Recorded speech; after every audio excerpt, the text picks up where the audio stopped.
Hello अस्सलाम वालेकुम नाज़रीन, मैं डॉक्टर महमूद, उम्मीद करती हूँ आप सब खैरियत से होंगे। नाज़रीन, आज अभी दो खबरें आप तक पहुंचानी है। एक तो 6 दिन से एक मुअम्मा है जो कि इसराइली जो प्रेसिडेंट नेतन्याहू उनका जनाब 2 दिन से ये वीडियो लग रही है। उससे पहले 6 दिन वो गायब रहे ट्विटर पर, और उस पर लोग तबसरा करते हुए दिखाई देते हैं कि जनाब ये वीडियो भी AI जनरेटेड है। उससे पहले जो वीडियो बनाई गई थी वो एक कैफे में थी जिसका सतफ कैफे का नाम है, और एक लड़की बड़ा वायरल है कि जनाब ये लड़की कौन है, और उस पर बड़ी बात भी की गई। लेकिन आज एक इसराइल की जो एजेंसी की जो एक प्रेस कॉन्फ्रेंस होती है, मीटिंग होती है, उसमें भी आज नेतन्याहू गायब रहे। तो ये एक बहुत बड़ा सवालिया निशान है, इस पे बात करेंगे। लेकिन साथ ही साथ आज डोनाल्ड ट्रंप की एक प्रेस कॉन्फ्रेंस है जिसमें वो वाज़ेह तौर पर जनाब क्लेम करते हैं कि ईरान एक मुल्क है, एक पावरफुल मुल्क है और एक एक्स्ट्राऑर्डिनरी मुल्क है, जनाब एक ताकत रखने वाला मुल्क है कि हमने ये कभी नहीं सोचा था, हमारे ज़ेनो गुमान में भी नहीं था, हम ये एक्सपेक्ट नहीं कर रहे थे कि ईरान जनाब खलीजी मुमालिक जिसमें UAE, सऊदी अरेबिया, ओमान और इसके साथ साथ कुवैत में और कतर हमले करेगा। ये जनाब इस बात का सबूत है कि जनाब ईरान पहले से ही इन चीज़ों की तरफ उन्होंने टारगेट कर रखे थे। और जिस तरह से कहा गया था कि ईरान ने जो अपनी जो पावर है, जब सुप्रीम लीडर की शहादत होती है तो उसके बाद जिस तरह से रिस्पॉन्स दिया, जो हिकमत अमली दिखाई है, वो एक बड़ी ही कैलकुलेटेड और बड़ी मुनज़्ज़म किस्म की जो जारहियत है वो ईरान की तरफ से दिखाएगी, जिसके बाद इजराइल और अमेरिका एक तरह से बौखलाहट का शिकार हो गए कि अब हमने करना क्या है। तो जनाब ये खबरें आप तक हम पहुंचा रहे हैं, और इसके साथ साथ डोनाल्ड ट्रंप ये भी कहते हुए दिखाई दिए कि जनाब मुत्तहिदा मुमालिक ने मुझे बताया कि वो आ रहे हैं और मैंने 40 साल से हम आपकी हिफाजत कर रहे हैं और अब एक मामूली मामले में शामिल नहीं होना चाहते। ये वो गिला करते हैं।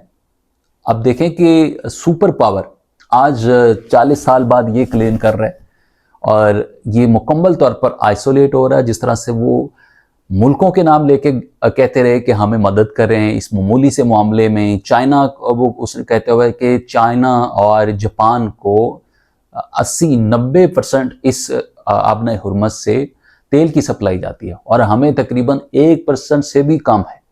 तो ये एक मामूली सा मामला है, तो जनाब आप इसमें आपको मदद करें। और फिर साथ साथ उन लोगों के लिए वो कहते दिखाई दिए कि 40 साल जिन लोगों की हमने मदद की है नेटो के ज़रिए, ग्रेट जो आर्मी है उसके ज़रिए मदद करने की कोशिश की, लेकिन इस मामूली मामले में लोग हमारे साथ क्यों नहीं आ रहे।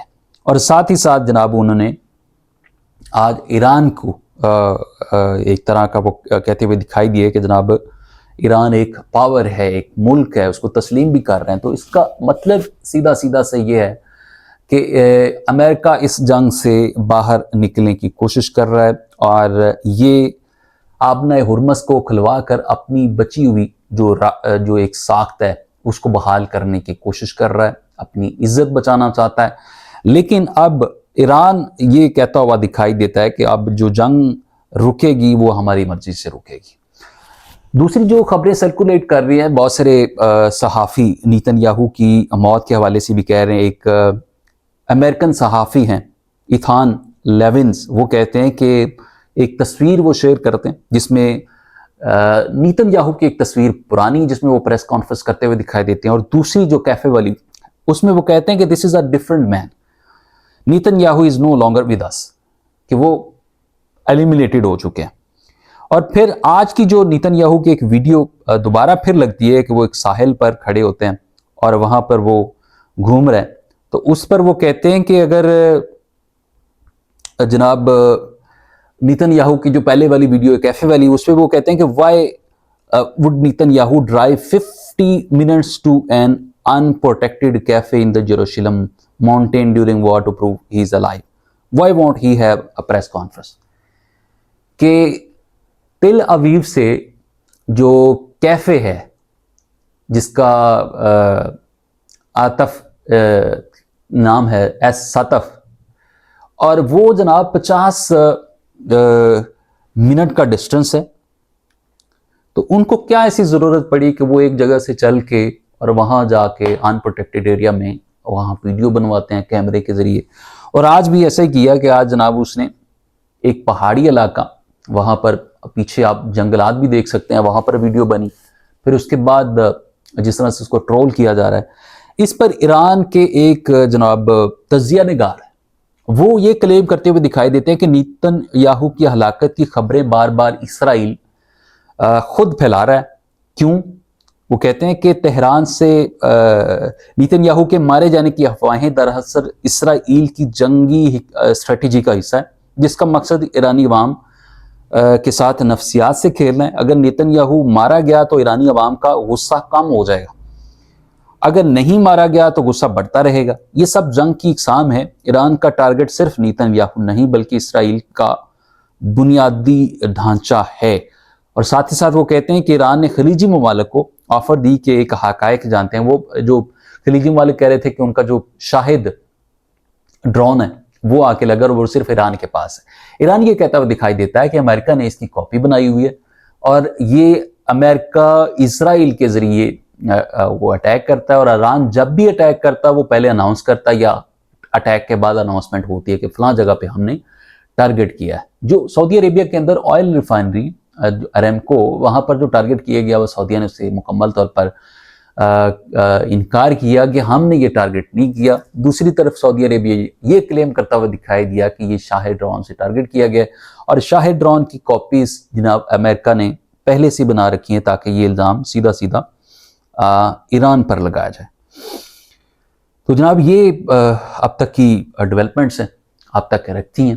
اور نیتن یاہو کی ہلاکت کے معاملے کے حوالے سے ایک طرف شاید یہ اسرائیلی ایجنسیاں خود یہ کلیم کرتی ہوئی دکھائی دے رہی ہیں یا خود خبریں سرکولیٹ کر رہی ہیں. دوسرا عوام کے اندر یہ تاثر دیا جا رہا ہے کہ شاید نیتن یاہو مارا گیا. اور تیسرا یہ کہ آفیشلی طور پر نیتن یاہو کی موت کی تصدیق بھی نہیں کی جا رہی، لیکن کچھ ایسی جو اطلاعات ہیں کہ جناب نیتن یاہو مارا گیا ہے 6-7 دن پہلے، اور اس کو جناب اب کچھ دن بعد اس کو ڈکلیئر کیا جائے گا کہ یہ ان کی ایک طبی موت ہوئی ہے، نہ کہ ایران کے جو میزائل ہیں ان سے یہ مارا گیا. تو جناب اب چند دنوں بعد اس معاملے کا بھی حل، اس کا پتہ چل جائے گا. ابھی تک چینل کو سبسکرائب نہیں کیا تو چینل کو سبسکرائب کر لیں، بیل آئیکن پریس کر لیں تاکہ میری ویڈیوز آپ تک بر وقت اور تسلسل کے ساتھ پہنچتے رہیں.